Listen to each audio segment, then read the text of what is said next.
नमस्कार, प्रणाम। मेरा नाम है राजा। आप देखना चालू कर दिए हैं। बिहार के बाद सुप्रीम कोर्ट का आदेश आते हैं यूजीसी का समर्थन में पूरा एससी एसटी ओबीसी के समाज के जितने समर्थक हैं पूरा देश में वो लोग जो है निकल गया, खड़े हो गया। मेरे स्क्रीन पर आप देखते होंगे ये आंदोलन शुरू हो गया पूरा देश में एससी एसटी ओबीसी को वापस लेने के लिए, मतलब कि उसको फिर से चालू करने के लिए यूजीसी पर रोक लगाने पर जो है सुप्रीम कोर्ट के जज है सूर्यकांत जो है क्या कुछ बोले हैं, उसके एक वकील समझाने की कोशिश करते हैं क्यों इस पर जो है आरोप लगाया गया है। पहले उस पर हम बात कर लेते हैं क्या कुछ बोले हैं, ठीक है, सुन लीजिए उस पर। आज माननीय सुप्रीम कोर्ट ने जो यूजीसी रेगुलेशंस नए नियम पास किए गए हैं उस पर सुप्रीम कोर्ट ने रोक लगाई है, उसको एबियंस में रखा है और सुप्रीम कोर्ट ने अपनी पावर्स को एक्सरसाइज करते हुए अंडर आर्टिकल 142 जो यूजीसी रेगुलेशंस 2012 हैं उनको इन ऑपरेशन किया, उनको प्रभावी किया। सुप्रीम कोर्ट का जज जो है सूर्यकांत जो है वो जो है जब रोक लगाए ना तब मतलब कि लगाए सो अपना बात कह के, ठीक है ना, मतलब सामने वाला जो है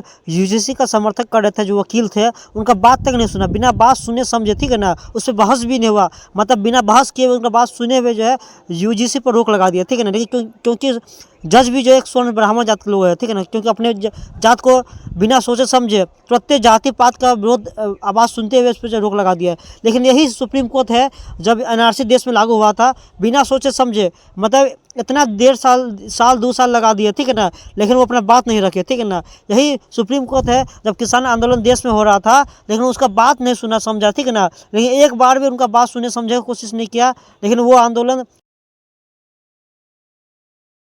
तो जो है, लेकिन जब अपने समाज पे आया स्वर्ण समाज पे जो है यूजीसी पर बिना सोचे समझे बिना दूसरे का बात सुने जो है सुप्रीम कोर्ट का जज जो है सूर्यकांत जो है मतलब कि यूजीसी पर रोक लगा दिया है। जब यूजीसी पर रोक लग गया था चंद्रशेखर रावण का बात भी आप लोग सुन लीजिए क्या कुछ बोला है, क्यों रोक लगाया गया है, ठीक है, सुन लीजिए चंद्रशेखर रावण। मैं मानता हूं कि जो फैसला वहां दिया गया है वो फैसला सरकार के कमजोर पक्ष की वजह से हुआ है।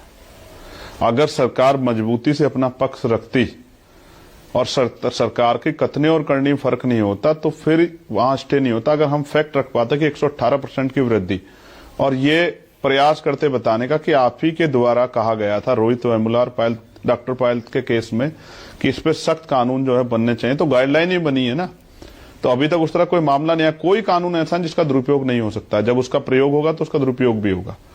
तो अभी तक तो इस मामले में तो कुछ हुआ ही नहीं था अभी तक, तो फिर किस आधार पर स्टे हुआ। कई बार ऐसा लगता है ना, मेरा पर्सनल व्यू ये है कि जातीय भेदभाव को लीगलाइज कर दिया गया इस फैसले के आधार पर। मैं इस तक के बाद ये एससी एसटी ओबीसी समाज के सब लोग मतलब कि इसमें बौद्ध धर्म के लोग भी जो है यूजीसी के समर्थन में पूरा आंदोलन करने लगे, उतर गए, ठीक है ना। ये देख रहे हैं बौद्ध धर्म के लोग जो है अपने शांतिपूर्वक जो है आंदोलन कर रहे हैं।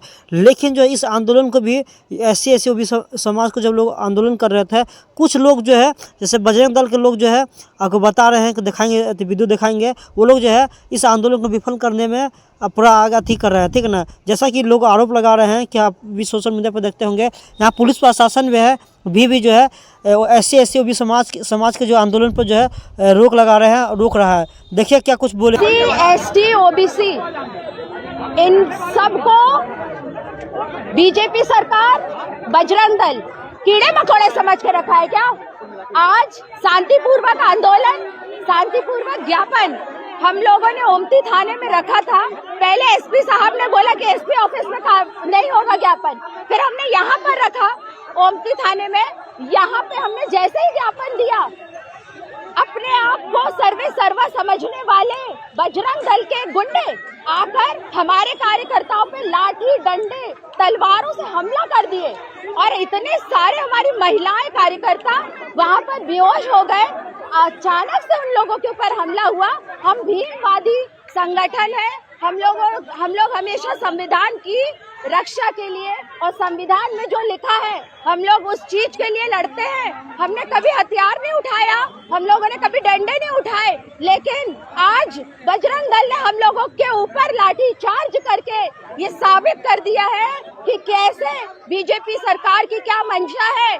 वो लोगों को जान से मारना चाहते हैं, लोगों की हत्या करना चाहते हैं, हम लोगों की हत्या करना चाहते हैं और इसका हम लोग विरोध कर रहे हैं। यहाँ पर हम ओमती थाने का घेराव कर रहे हैं। लेकिन ओबीसी समाज के जितने भी नेता पूरा देश में हैं, चाहे अखिलेश यादव हो, तेजस्वी यादव हो, ममता बनर्जी हो, जो जो SC ST ओबीसी समाज के लिए हक के लिए न्याय की बात करते रहते हैं, लेकिन वो एक भी नेता जो आज इस आंदोलन में UGC के लेकर एक भी बयान नहीं दिया, ठीक है ना। क्योंकि उसको पता है कि हमको सिर्फ SC ST ओबीसी समाज के लोगों को वोट नहीं चाहिए, क्योंकि 27 में जो है आपका चुनाव भी है ना यूपी में, इसीलिए अखिलेश यादव कुछ नहीं बोलते हैं, ऐसे नहीं कुछ नहीं बोले। और न्याय सामाजिक न्याय का ज्ञान देने वाला लोग कुछ नहीं बोल रहे हैं, या तेजस्वी यादव।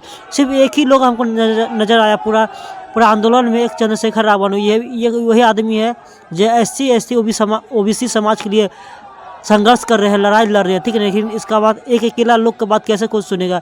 जैसे स्वर्ण जात के जितने भी नेता हैं वो लोग इसका घोर विरोध किया, ठीक है ना, घोर विरोध किया। और इस अंतिम में जो है सुप्रीम कोर्ट के इस आंदोलन पर UGC पर जो है अंतिम में रोक लगाना ही पड़ा। आप लोग क्या सोचते हैं कि क्या देश का सच में बड़ा SC ST ओबीसी समाज के न्याय के लिए लड़ाई कौन लड़ रहा है? आप लोग कमेंट में ज़रूर कुछ बताइए, ठीक है।